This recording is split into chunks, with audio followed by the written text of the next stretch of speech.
kurang sedih lagi skripsinan nih cah. Oke, tinggal KKN gitu. Ya. Nggih. Izin langsung mawon nggih. Nggih. Sebelumnya di Pondokan Mayat niki ada ngono mboten tentang kayak BK Konseling. nggih. Konseling kalau di pondok itu konseling tapi bukan konseling yang profesional ya.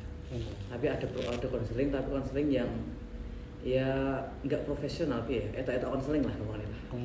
Itu memang dari pengurus-pengurus dari asatid yang di sini. Itu sudah ada bimbingan konseling tapi kemasannya beda dengan konseling yang ada di luar. Ya emang disesuaikan dengan keadaan yang ada di sini. Kalau di sini kan memang pesantren, jadi konselingnya yang ala-ala pesantren kayak gitu. Kalau konseling yang secara profesional kan ya jangan udah menguasai semua kan, udah tahu bagaimana tekniknya dan kalau konseling profesional memang harus ada lisensinya. Kalau di sini nggak ada, belum ada profesional konseling yang ada di sini. Bahkan sekolah pun belum ada. Belum ada. Jadinya konseling tapi yang konseling nggak profesional, emang ya sekadar ada gitu aja. Untuk karena yang namanya konseling kan penting ya. Penting walaupun beda dengan pelajaran yang lain. Kalau di sekolah Rian itu konseling diadakan satu sesi per minggu, tiap kelas itu ada karena penting bagi pengembangan anak didik. Walaupun seakan-akan nggak penting karena konseling kan cuma bimbingan doang. Cuma bimbingan doang tapi yang namanya anak dalam proses pencarian jati diri itu pasti butuh yang namanya konseling bimbing walaupun secara kecil-kecilan dan enggak profesional gitu. Kalau di sini masih seperti itu.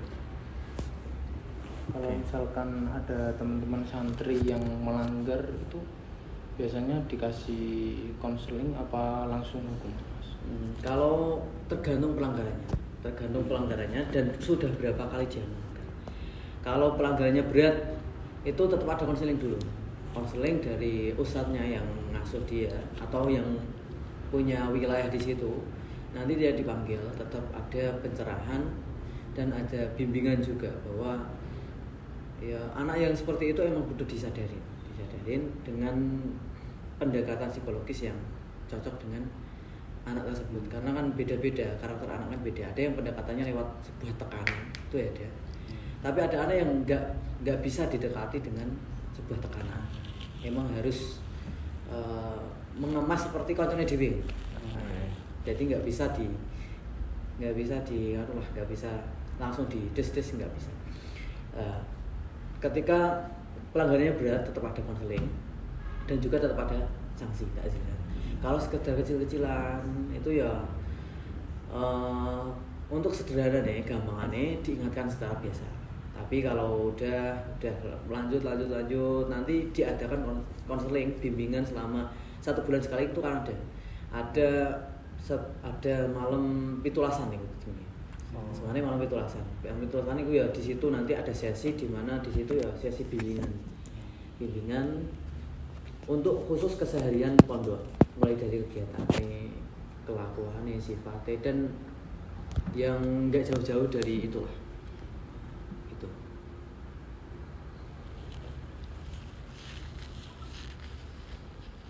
Selain kayak melanggar misalnya konseling kan terkadang kan bimbingan untuk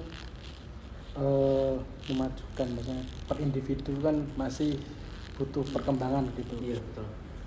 Nah, selain melanggar itu apakah ada konseling untuk konseling pendidikan untuk menambah pengembangan personal santri ya. Kalau di sini biasanya itu ketika kelas 12 atau kelas 9 itu biasanya yang berpihak di itu biasanya guru-guru SMP. Jadi pihak pondok itu fokus di ya lingkungan pondok aja, kegiatan pondok dan di bulanan tadi, pitulasan tadi, majelis pitulasan. Kalau yang untuk khusus untuk pendidikan formal atau perkembangan bakat minat secara personal nanti masuknya guru-guru SMP. Jadi per wali kelas Kalau di sini itu wali kelasnya itu kan satu kali sampai lulus. Berarti gini, saya masuk kelas 7. Nah, nanti wali kelas saya satu sampai saya lulus kelas 12. Jadi 3 tahun. Ya, emang kelas sampai 6 tahun bahkan. 6 tahun. Sampai 7, 8, 9 nanti diterusin lagi. Kelas 10, 11, 12. Wali kelasnya 1. Nah, tujuannya untuk supaya aku guru tadi wali kelasnya aku yang paling tahu dengan anaknya. Ketika tahu bagaimana kondisi fisiknya, kondisi karakternya, bahkan juga finansialnya. Guru itu kan bimbingnya mudah, bimbing anak itu mudah karena ya namanya konseling, yang namanya bimbingan itu harus realistis. Kita nggak boleh menutupi dan harus transparan. Emang apa adanya diomongin. Kalau kamu karaktermu seperti ini ya kamu nanti arahmu ke sini. Nggak boleh ditutup-tutupin kayak gitu. Nanti kalau bakatmu ke sini nanti ya arahnya ke sini. Karena kemarin ada tuh contohnya anak kelas 12. Itu orangnya pendiam. Tapi pengen jadi guru PAUD. Kalau kata wali kelas kalau kata guru nih itu ya emang diomongin apa adanya. Kalau kamu kamu nggak cocok dengan karakteristikmu yang pendiam seperti ini, dengan karaktermu yang seperti ini, walaupun kamu punya keinginan di situ, tapi kan basicmu mungkin mengarah ke yang lain. Ada sesuatu yang lebih cocok bagi kamu daripada guru PAUD tadi. Nah, kadang saya sendiri kadang kalau ngadepi keinginan bocah, khususnya keinginan yang bagus seperti tadi, kadang itu kalau nggak transparan itu, kalau mau transparan kadang ewah deh. Ketika aku pengen ini, dia cerita kayak gitu, aku pengen ini Pak. Nah, tapi kadang sebagai konseling, sebagai pembimbing itu kadang aduh, mau transparan itu takut melukai hatinya. Nah, karaktermu itu kayak ngene, cocoknya di bidang ini. Kayak kalianmu di sini cocoknya di bidang ini. Kadang kalau dia sampai benar-benar berharap di situ, itu kita mau transparan sangat ada tantangan di situ, Jadi tantangannya itu bagaimana cara kita nggak melukai hatinya, walaupun tadi keinginannya udah bagus, tujuannya juga sudah bagus. Nah, maka dari itu kalau di SMP di sini sekolah itu diterapkan kayak gitu. Wali kelas itu ya tadi berjenjang. Kelas 7 nanti lanjut kelas 8, kelas 9, 10, 11 sampai akhir. Itu tujuannya ya untuk menghilangkan sekat antara guru dengan anak. Karena ketika kalau ada sekat, nggak bisa, konseling itu nggak bisa berjalan. Mungkin ada rasa sungkan, ada sembarang hal yang akhirnya dari seorang pembimbing pun nggak maksimal dalam membimbing. Apalagi kalau sudah pernah gesekan dengan orang tersebut, wah itu yang paling nggak penak lah cara pembimbing nih kok. Gitu. Kalau ada pertanyaan lain.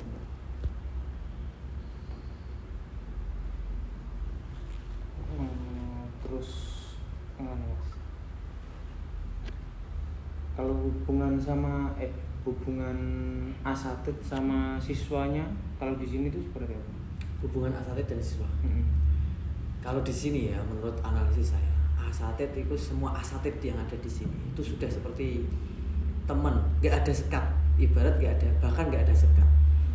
Ya saking karena emang benar-benar dekat dari dengan santri-santrinya, itu dari sisi kedekatannya. Dari sisi kedekatannya itu wah emang apa-apa itu melibatkan santri terus. Itu baik itu dari internal pengurus yang tua-tua atau dari kegiatan sehari-hari. Jadi dari situ interaksi antar guru dan murid itu terus.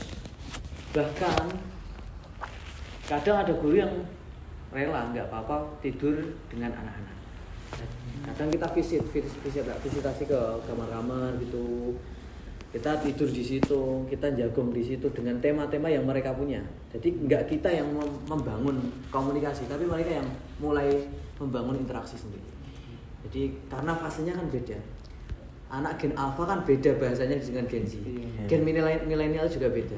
Jadi biarkan mereka bercerita, biarkan mereka mengungkapkan apa saja yang ada di hatinya.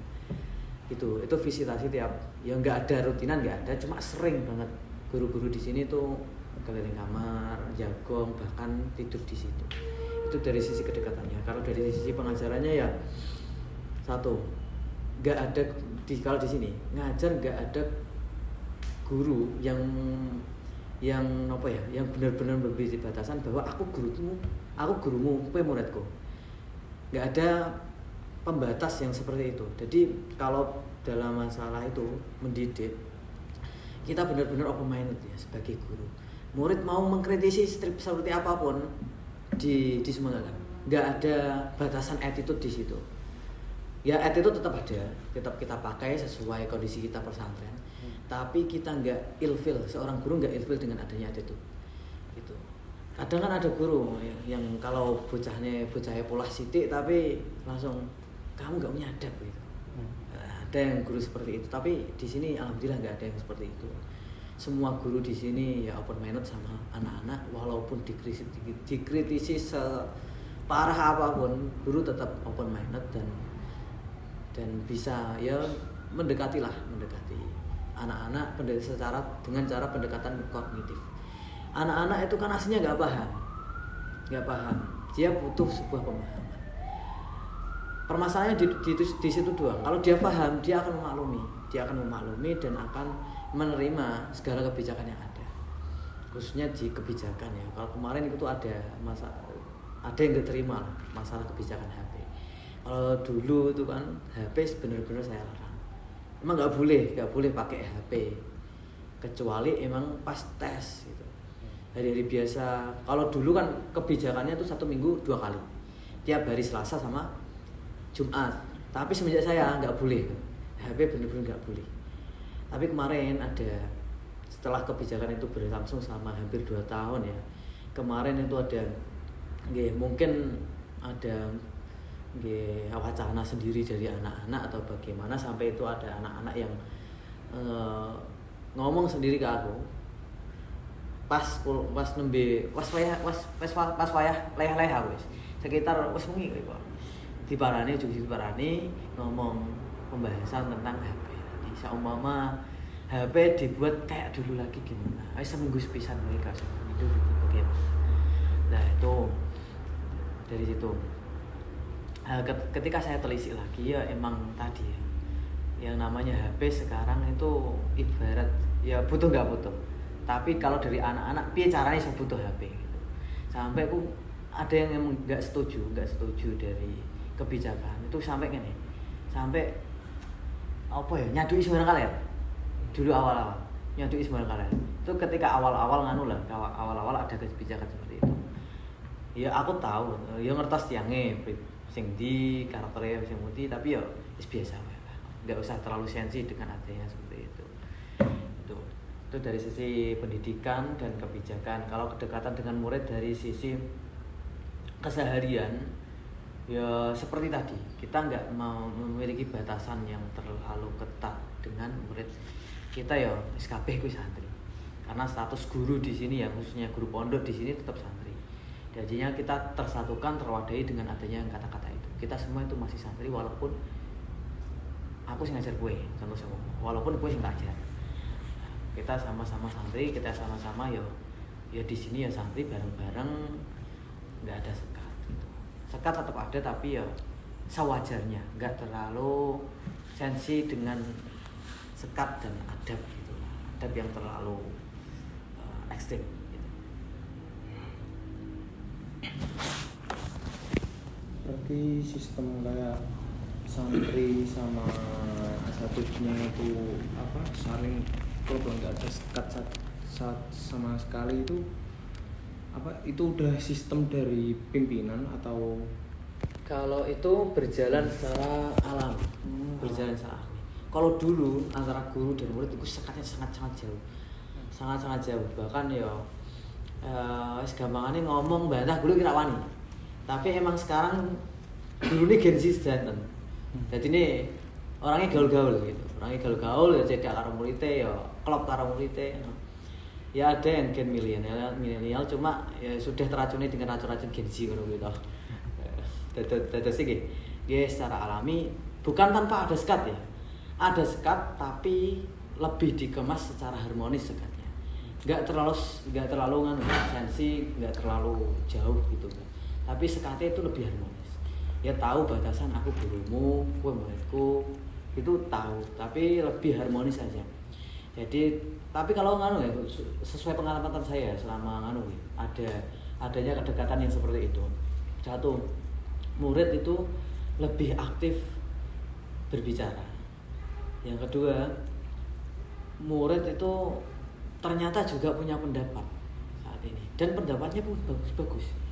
Ternyata selama ini kita itu membatasi potensi murid itu lewat adanya sebuah bukan kebijakan sih, tapi sebuah adat kebiasaan yang seperti itu. Ternyata pun ada potensi yang bisa digali dari mereka lewat sebuah cerita mereka, cara ngomong mereka, ada potensinya itu. Itu berjalan secara naluriah, secara alamiah, nggak ada kebijakan bahwa seorang guru harus gini, nggak ada. Emang semua berjalan secara alami, apa adanya gitu. Kita sampai lupa menanyakan terkait data untuk santri di pondok ini itu ada berapa orang? Data kurang lebih itu santri yang stay di sini apa yang sama luar, santri luar? Yang di sini. Kalau yang stay di sini itu kurang lebih sekitar kemungkinan antar 150. Kan saya di lingkup Kange doang. Kalau Mbak E itu kemungkinan kalau di total itu mungkin 170-an kira-kira. 150 sampai 170. Gitu. Kalau yang include dari santri luar itu sampai mungkin 250 sampai 150. Itu dari tingkatan SMP sampai itu SMP sama alia. Kalau anak-anak yang MI ada tapi cuma beberapa doang, paling 10 orang atau beberapa orang lah, nggak sampai 20 orang Pak, kurang lebih 10-an lah. Rata-rata sini itu SMA, SMP sama alia. Yang sudah lulus ada tapi cuma beberapa, cuma ada orang tuh 8 atau berapa ya, 7 atau 8 kurang lebih segitu. Jadi rata-rata emang usia sekolah.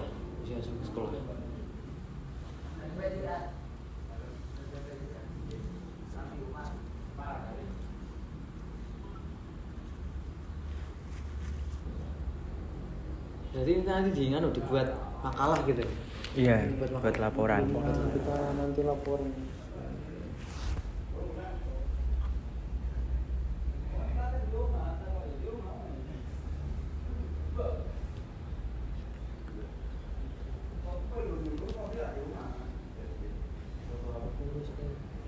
Ini orang Kudus semua nih? Beda-beda? Beda, aku Jepara. Pati. Jepara. Kudus. Sing iku aja Kudus. Pati Jepara. Beda-beda. Nah, ini kita cukupkan Mas. Yes. Nanti Lanjut kalau sama misalkan anak. nanti kalau misalkan kita mau tanya-tanya lagi kita sambung lewat WA. Iya. Kayaknya laporan kita sudah mencukupi sih. Iya. Cukup.